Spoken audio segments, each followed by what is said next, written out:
Hello বন্ধুরা, তোমরা কেমন আছো? আশা করি তোমরা সবাই ভালো আছো।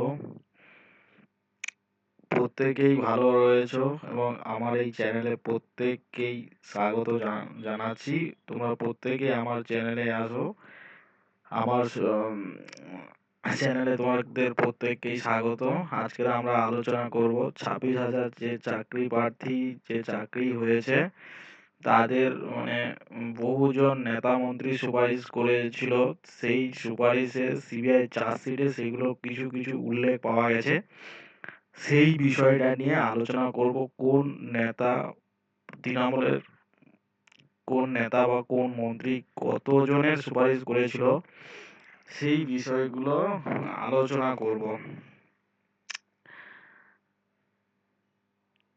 মানে আজকের আলোচনা যে আলোচনাটা হবে যে কতজনের নাম সুপারিশ করেছিল এবং তাদের মধ্যে কতজন চাকরি পেয়েছে সেই বিষয়গুলো তুলে ধরবো। এই 26,000 চাকরি প্রার্থীর ভবিষ্যৎ অনিশ্চয়তার দিকে রয়েছে। সরকারের চোর চিটিংবাজ নেতা মন্ত্রীরা যেভাবে মানে লুটের রাজত্ব চালিয়েছে, সেখানে বেকার যুবক যুবতীদের জীবন জীবিকা নিয়ে সংশয় তৈরি হয়েছে। তো সেখানে নেতা মন্ত্রীরা মানে প্রচুর পরিমাণে টাকা পয়সা মার্কেট থেকে উঠিয়েছে এবং সেগুলো উম, উম, তুলে নিয়ে কিছু লোকজনের নাম সুপারিশ করেছে। তাদের মধ্যে কিছু জনের চাকরি হয়েছে। তো এগুলো খুব ভুল ব্যাপার। সিবিআই নথিতে সেগুলো পাওয়া গেছে।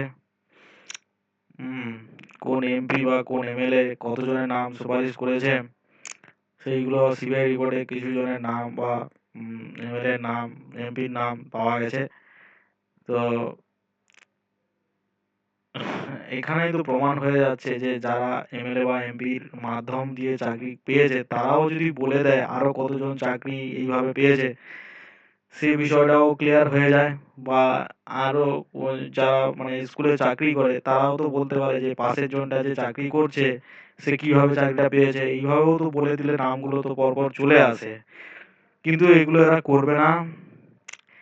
এরা শুধু চাইছে যে আমি ভালো, আমি নন টেন্টেড, আমি নন টেন্টেড, আমার চাকরির কিছু হবে না। কিন্তু ভাই, তোমার চাকরির কিছু হবে না এই কথা তোমাকে কে বললো? যদি পুরো প্যানেলটাই বাদ হয়ে যায় ভুল থাকার জন্য প্যানেলে, তাহলে তোমার তো অবস্থা খারাপ। সেই জন্য তুমি বা তোমরা নিজেদের মধ্যে থেকে আইডেন্টিফাই করে দেওয়ার চেষ্টা করো, যাতে করে এই প্যানেলটা বেঁচে যায়, কিছু যোগ্য চাকরি প্রার্থী চাকরিটা থেকে যায়, অযোগ্য চাকরি প্রার্থী চাকরিগুলো বাদ হয়ে যায়। সেই বিষয়টা একটু করো। তবে গিয়ে একটা সুষ্ঠু সিস্টেমে আসা যাবে। যেহেতু তাছাড়া প্যানেলটা তো ভুল হয়েছে পুরোপুরি, তবুও যদি কিছুটা বাঁচিয়ে রাখা যায়, তবু কিছু চাকরি প্রার্থী যদি বেঁচে যায়, তাদের জীবন জীবিকা, তাদের পরিবার, সেটা একটা ভালো বিষয় হবে।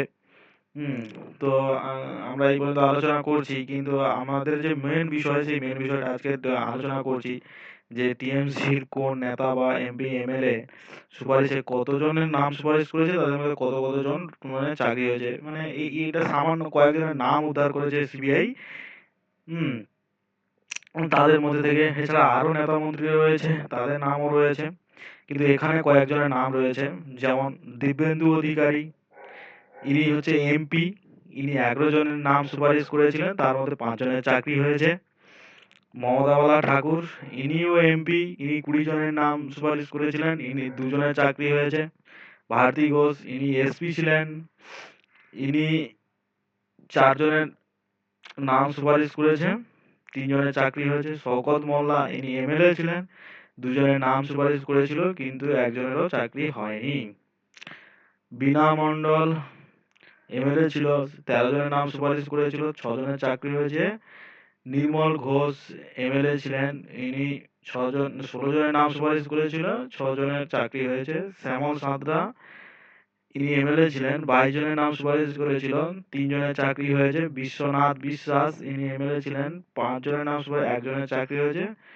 গুলশান মল্লিক, ইনি এমএলএ ছিলেন, এমএলএ ছিলেন মানে আছে, এরা সবাই মানে কিছু কিছু জন হয়তো মানে এটা এমএলএ বা এমপি পদ থেকে সরে গেছে, কিন্তু এদের মধ্যে কেউ কেউ এমএলএ আছে বা এমপি হয়েছে। তো এখনো পর্যন্ত আছে আর কি। তো এরা মানে এইসব নামগুলোর সুপারিশ করেছে, যেমন গুলশান মল্লিক, ইনি এমএলএ, ইনি 10 জনের নাম সুপারিশ করে 4 জনের চাকরি হয়েছে। মিহির গোস্বামী ইনি একজন মেম্বার, ইনি একজনের নাম সুপারিশ করেছিল, একজনের চাকরি হয়েছে। তো দেখতে পাচ্ছেন এখানে সিবিআই চার্জশিটে মানে বড় বড় নেতা মন্ত্রীদের নাম রয়েছে। এছাড়া এরকম প্রত্যেকটা এলাকায় ছোট ছোট মাথাগুলোর নাম আছে। তাদেরকে যদি মানে তারা ওই এলাকা বেসিসে লোকজন চেনে, তাদেরকে যদি মানে কোনোভাবে ধরা যায় তথ্য প্রমাণের ভিত্তিতে, তাহলে একটু ভালো ব্যাপার হয়। তাহলে মোটামুটি যোগ্য প্রার্থীদের চাকরিটা বেঁচে যাওয়ার সম্ভাবনা থেকে থাকে। তো বন্ধুরা, মানে এখানে দেখতে পাচ্ছ যে কত বড় একটা মানে মানে র্যাকেট, মানে নেক্সাস চলতো এই মানে চাকরি রিলেটেড। হুম মানে খুব একটা ভয়ঙ্কর ব্যাপার। তো মানে জাজমেন্টটা মানে যেহেতু মানে সমস্ত শুনানি হয়ে গেছে, জাজমেন্টও রিজার্ভ হয়ে গেছে। যদি মানে ভালো কিছু রেজাল্ট আসে, আপাতত যোগ্য ছেলেমেয়ের মানে 2-5 হাজার যে ছেলেমেয়ে রয়েছে তাদের যদি ভবিষ্যৎটা বেঁচে যায়, এই 18-19 হাজার ছেলেমেয়ের মানে রিগার্ডিংয়ে, তাহলে একটা ভালো বিষয় হয়ে দাঁড়াবে 2-5 হাজার ছেলেমেয়ের ভবিষ্যৎ বেঁচে গেলে। তো মানে মোটামুটি এটা একটা মানে দেখতে হবে, নিজেদেরকে আইডেন্টিফাই করে দিতে হবে। তো বন্ধুরা,